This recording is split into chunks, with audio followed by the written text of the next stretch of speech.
If you ever got into a fight in Rise of Kingdoms and just got instantly melted, or if you felt like your march does no damage, that is not random. There's actual mechanics behind every single fight, and once you understand them, you can control the fights instead of guessing. So in this video, I'm going to break down everything. This will be the full extensive Rise of Kingdoms fighting guide, all you need to know, from the basics all the way to the advanced techniques like stacking, rage control, and ball fighting. So if you watch this video all the way through, you'll understand fighting better than most players in this game, but I will have timestamps down below if you want to jump around, and if you could drop a thumbs up on the video because I worked really hard on it, I'd really appreciate that. Alright, so let's go over here and explain how fighting works. Right here I have a march and a barbarian, and Rise of Kingdoms combat happens in 1 second intervals. As you can see here, I'm attacking the barbarian. I do normal damage every single second, I take damage every single second, and I generate rage every single second as well. As you can see, my rage bar is going up, and once it reaches the max capacity, hey, send my skill off. Primary and secondary commander. So every fight in Rise of Kingdoms is basically a series of 1 second trades, and whoever wins more of these 1 second trades in a fight typically wins the fight. Now there's a lot of factors which we'll go into later, and one of those factors is normal attack and counter attack. So in Rise of Kingdoms, each march can only fully attack one target, but your counter attack attacks everything that is hitting you. So for example, if you're getting hit by 4 marches, you're taking 4 sources of damage, but you're only dealing full damage to 1 troop. And this is part of the reason why if you get swarmed, you're getting instantly destroyed, because you're taking full damage by 4 marches and you're only dealing full damage to 1 march. So that's how normal attack and counter attack work. Let me talk about the most important concept in Rise of Kingdoms, and that is trades. To explain this, I'll be looking at my favorite reports, and we'll pull up a decent report by QSH. So fighting in Rise of Kingdoms is about trades. To see how you're trading, you can look at your Sev wounded and compare it to their Sev wounded. And what you want to see is that the enemies are losing more troops than you are losing. This is the basic concept of trades. Now obviously Sev wounds is impacted by a variety of factors, including troop tier, and if you're running lower tier troops, you will take more Sevs than if you're running higher tier troops. So when you go out on the battlefield, what you want to be trying to do is deal more Sevs than you are taking. That's your primary goal. Now obviously if you get a report like this is obviously an insane report, 8.5 million KP to 1.2 million. You should be really happy if you get any report close to this. But obviously in the early game, it will look a lot different than this report, because you should not be getting this much KP unless you're a T5 player in KVK1. Your reports will probably look more similar to something like this. Still trading positive, but way less KP, because this is a T4 against T4 people in KVK1. And speaking of Sevs, let me talk about how you can make them take more Sevs and you guys take less, and that is stats. There are 3 main stats in Rise of Kingdoms: attack, defense, and health. Attack increases damage, defense reduces damage, and health increases survivability. These 3 stats scale together, and the balanced stats are the strongest. So the higher your stat is, the less effective it is. It gets worse and worse the higher it is. Now obviously that doesn't make much sense, but for example, someone with 200% cav attack and someone with 250% cav attack will probably deal very similar damage. Because the cav attack is so high, the amount of damage it deals increases at smaller intervals the more percent you have. So that's why running a balanced stat is better. As you can see, I did pretty good here, 120% health, 130% defense, 170% attack. Now, one thing that is really important in this game to know is that if your stats are worse, you will lose, even if you play better. Stats are everything. That's why tech is so important, gear is so important, armaments are so important. The person with better stats typically wins in a fight. So speaking of that, these are the things that actually affect your strength. First and foremost, it is your tech power. Going through the academy, there's a lot of stats here, and this is something that actually affects your strength, so you should try to get this up a lot before your first fights. Next thing is your gear. Your gear gives you direct stats, which affects your strength, and I would say this is probably the second most important thing. The first most important thing is your commanders. Your commanders affect your strength a lot. Someone running Sun Tzu Aethelflaed in KVK1 versus someone running Sun Tzu YSG in KVK1 will have a very different performance, even if the Sun Tzu Aethelflaed has better gear. The Sun Tzu YSG is just a better commander than Aethelflaed, so the commanders are literally probably the most important thing in this game to do well on the field. There are even some commanders, such as QSH, where you can run him with pretty poor gear and do amazingly well just because of how strong the commander is. Next thing is your armaments. Your armaments do give you direct stats bonuses, plus they give you effects on the battlefield such as Thrasher, which gives you more combo attack damage, or Causative, where you're 8% more likely to trigger effects by launching a basic attack. Armaments are probably the largest skill gap once you get to Season of Conquest. By the late game, everyone probably has pretty similar gear. It's really the armaments that set the difference. And last but not least is buffs. What I mean by buffs is anything that gives you extra stats that aren't included in those previous categories. City Skin is one. This City Skin gives me 8% troop defense. You also have these boosts right here. This is a buff. You get a 10% defense bonus. You get more unit capacity from this buff right here. And if I head to my Lost Temple here, there are runes around, which if I can find one. Well, I wasn't able to find one, but these runes can give you combat stats. Either attack, health, defense, march speed, and all those 5 categories, tech, gear, commanders, armaments, and buffs, are why 2 players with the exact same power can perform completely different. Let's say I have 10 million power and my friend has 10 million power, but I have better commanders, gear, and tech, and they have all their power in buildings. I will do so much better on the battlefield than them, even though our power is the exact same. There are 3 main troop types in Rise of Kingdoms. There is a 4th one, which I won't go into in this video that much, and that's just because I never played it. But the 3 main troop types are infantry, cavalry, and archers. Now these 3 troop types directly counter one of the other 3. Infantry counters cav, cav counters archers, and archers counter infantry. So if you're hitting the wrong troop type, you're literally increasing your damage taken by, I believe it's 9%. So you get a 9% advantage if you're attacking the troop type you counter. Now the 4th type I didn't talk about is siege. Siege comes into the game KVK 2, and if you ever seen a siege march, it looks like a little tower on the map. I'll quickly send one out. So this is a siege march. It is immobile. It sits in this tower, and it will automatically attack troops that run into its range. Now I will say you have to have War Frenzy popped for it to automatically attack troops in its range, I believe, but it will do that.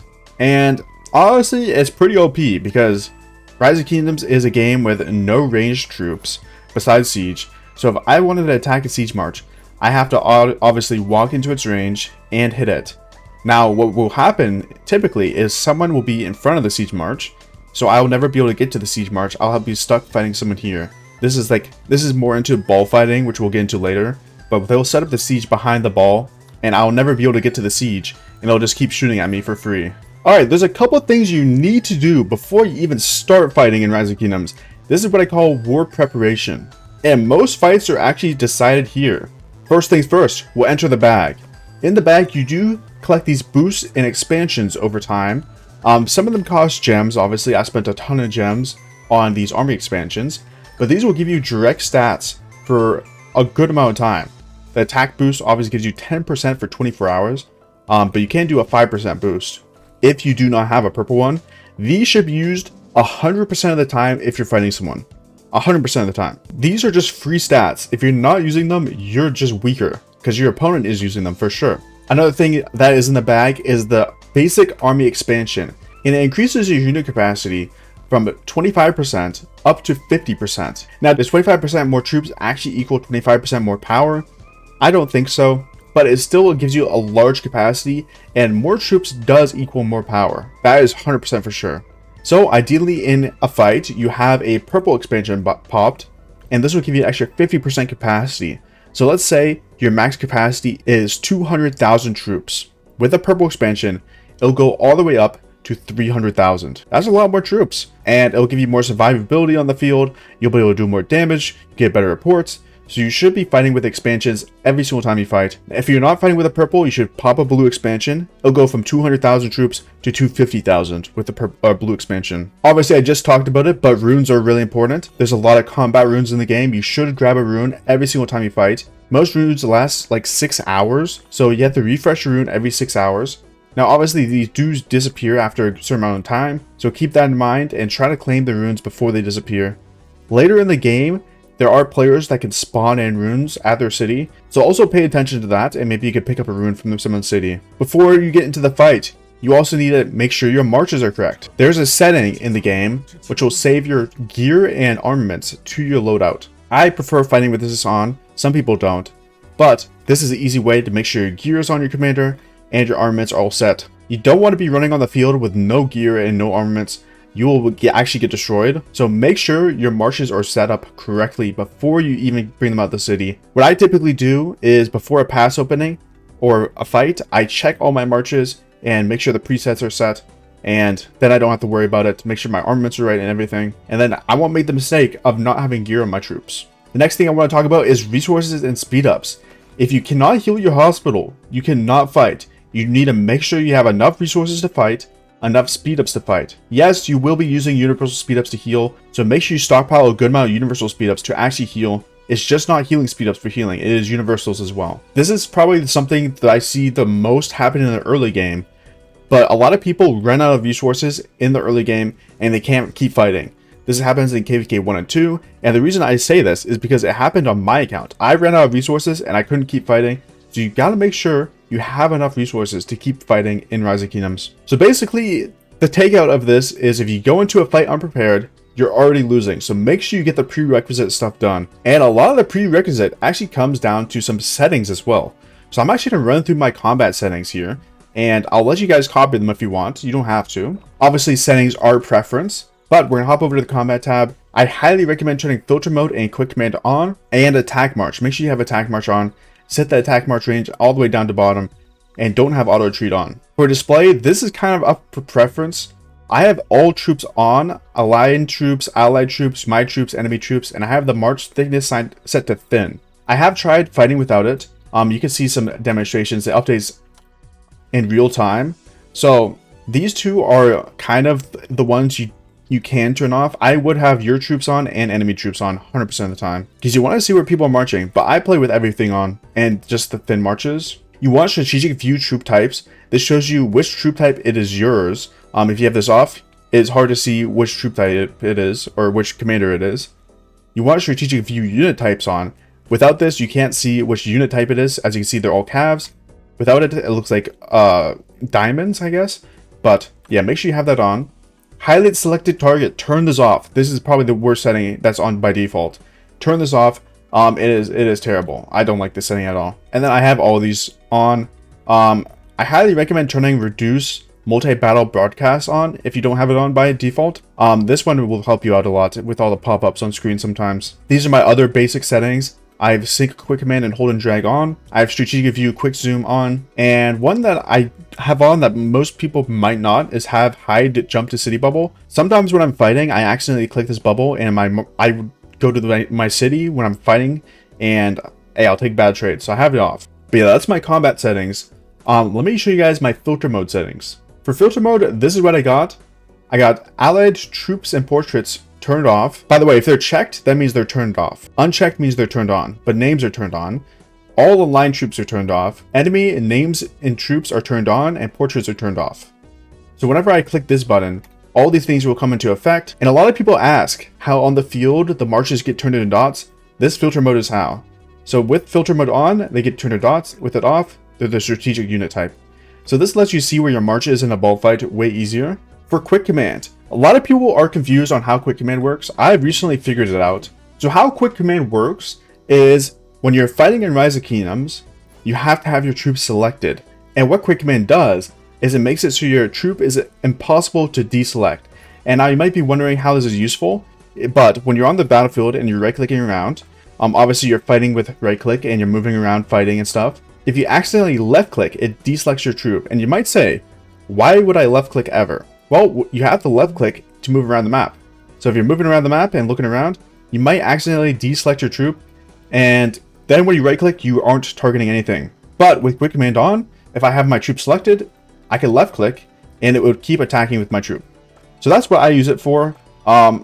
It's really good for stacking when you're drag clicking like this, because sometimes your troops deselect. And the good thing is, if you're running multiple marches, it will keep all your troops selected. Now for quick command settings, I literally have everything turned off. So this means I cannot attack anything that says here. So this is really good. Always have aligned troops turned off.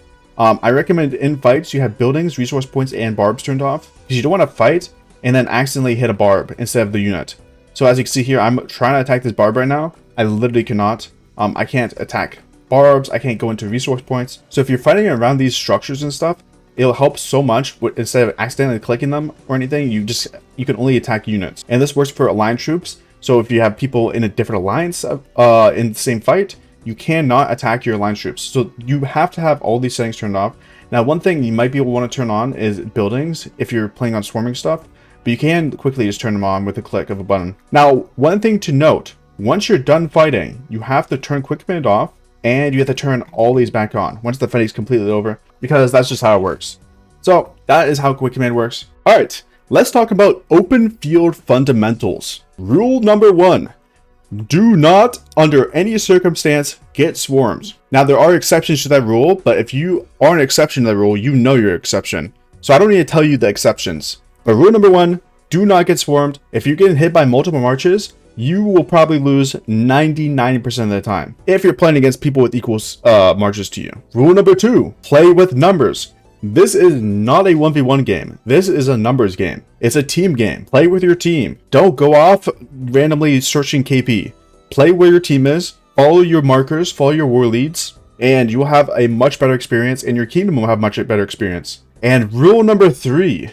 Know when to reset and know when to die. There are times in this game that you want to reset your march when it's at half health. And basically when that is 1, you're fighting near your city, so you can refresh within like 10 seconds. Number 2, you're retreating from a fight. There will be ball fights where you push the enemy back, you send your rally off, you hold the ball there, and once the rally dies or you get the burn, you go back to your city. I guess the third reason would be if you're low on resources and speed ups. If you have no resources and no speed ups, I think it's okay to refresh so you can fight longer and take better trades. Those are the 3 reasons I would refresh. Other than that, you should be kind of marching your march down to 0 health. And this helps the kingdom out more than you think, because if everyone's refreshing when they get low, your ball fight like disappears. And then if they're not refreshing, they'll just swarm everyone on your team and win the fight. So you kind of have to run your marches down. There are a lot of scenarios where you're fighting like miles away from your city, right?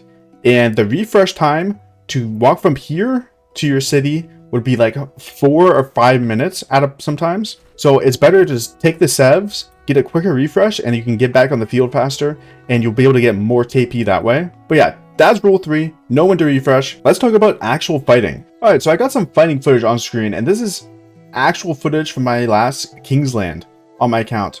Right now, you can see I'm doing some stacking. We'll talk about that later. And I'm going to use this fight as an example for a couple things. The first thing I want to talk about is rage and skill damage.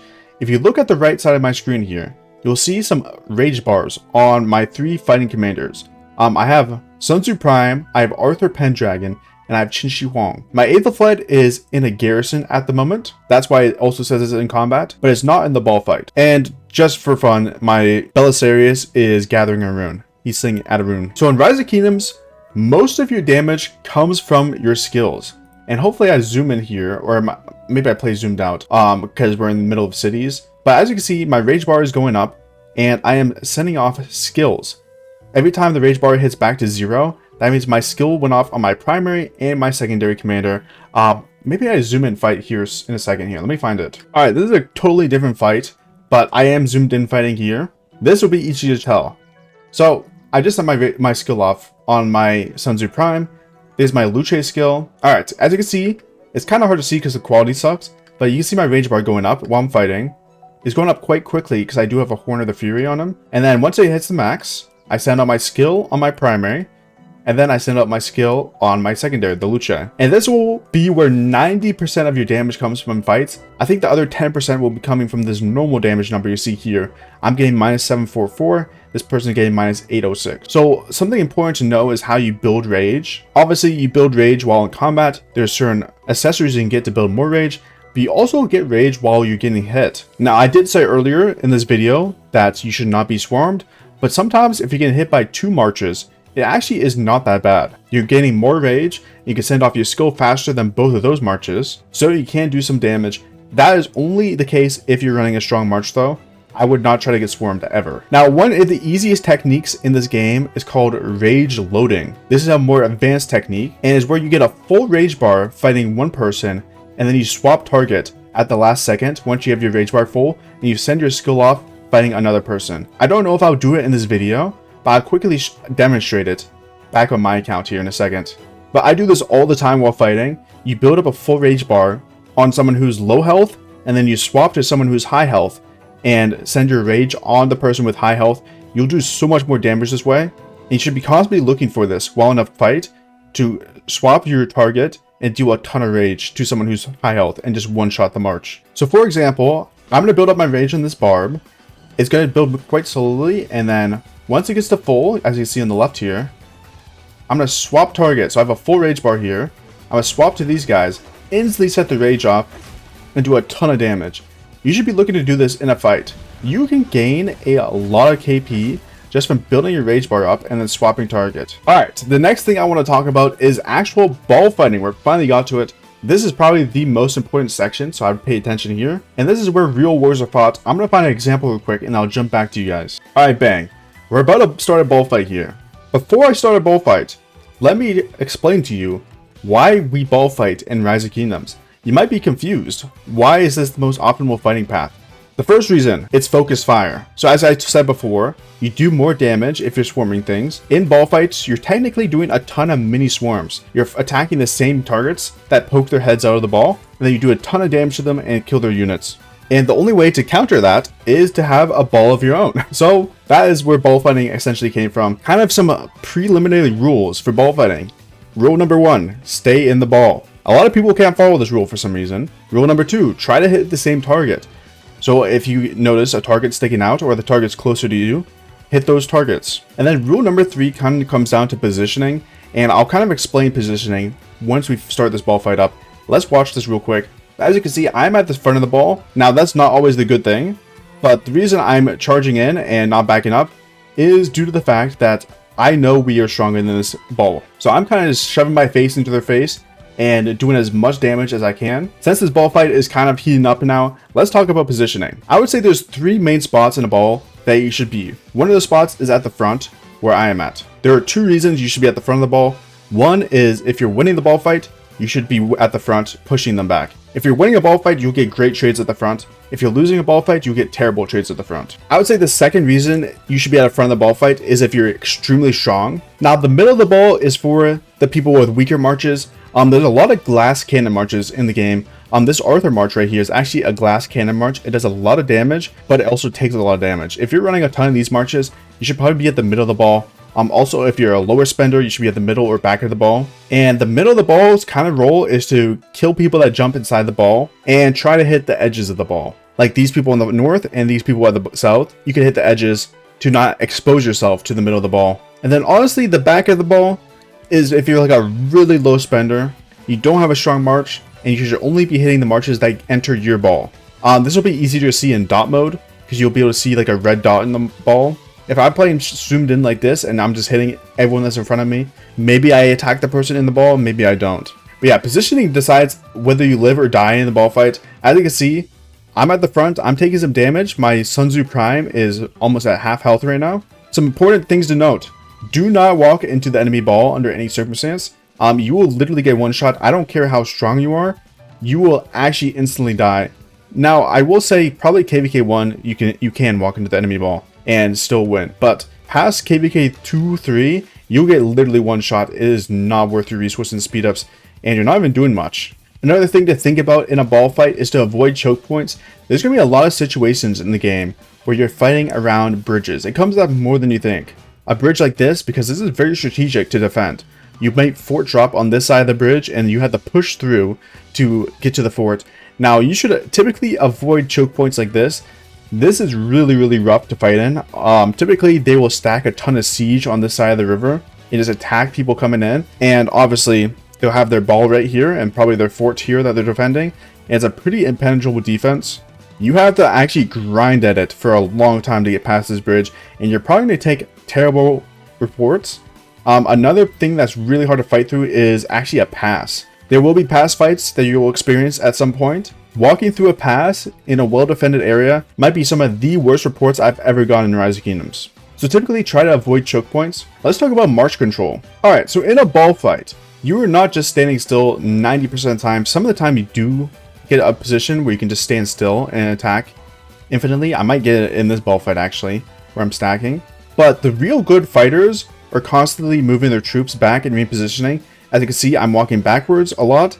I'm not staying at the front of the ball entirely. I'm kind of the middle-ish. So I'm attacking, I'm repositioning my march backwards slightly. When they push up, I move backwards a bit. When they back up, I move forwards a little bit. I'm always staying inside the group. I'm constantly repositioning. And these small movements will make a huge difference in my reports. I'm actually going to look at the reports after this because I probably show them on the video. But these small movements are like key. You should not sit still in fights. You're constantly engaging and disengaging the enemy. You're pulling out to avoid swarms, and then you're re-entering to send off your skills. Obviously, not everyone's going to be as good as fighting as this at the beginning, and honestly, I'm not perfect at fighting either. I'm doing a little bit of stacking here. Ignore the bitrate, guys. The bitrate's terrible. I'm sorry. This is all I got. But the one thing that you should take away from this is fighting is about timing. You want to find your time to go to the front and send off skills. You need to find your time to back up. As you can see, I've repositioned a lot this fight. I was at these two players' cities right down here where their ball is right now, and now I'm all the way backwards. And this goes back to what I said at the very beginning of this video. Ball fighting is about trades. Obviously, I could run my march down here and get a good, decent report, but I want to trade literally the best possible.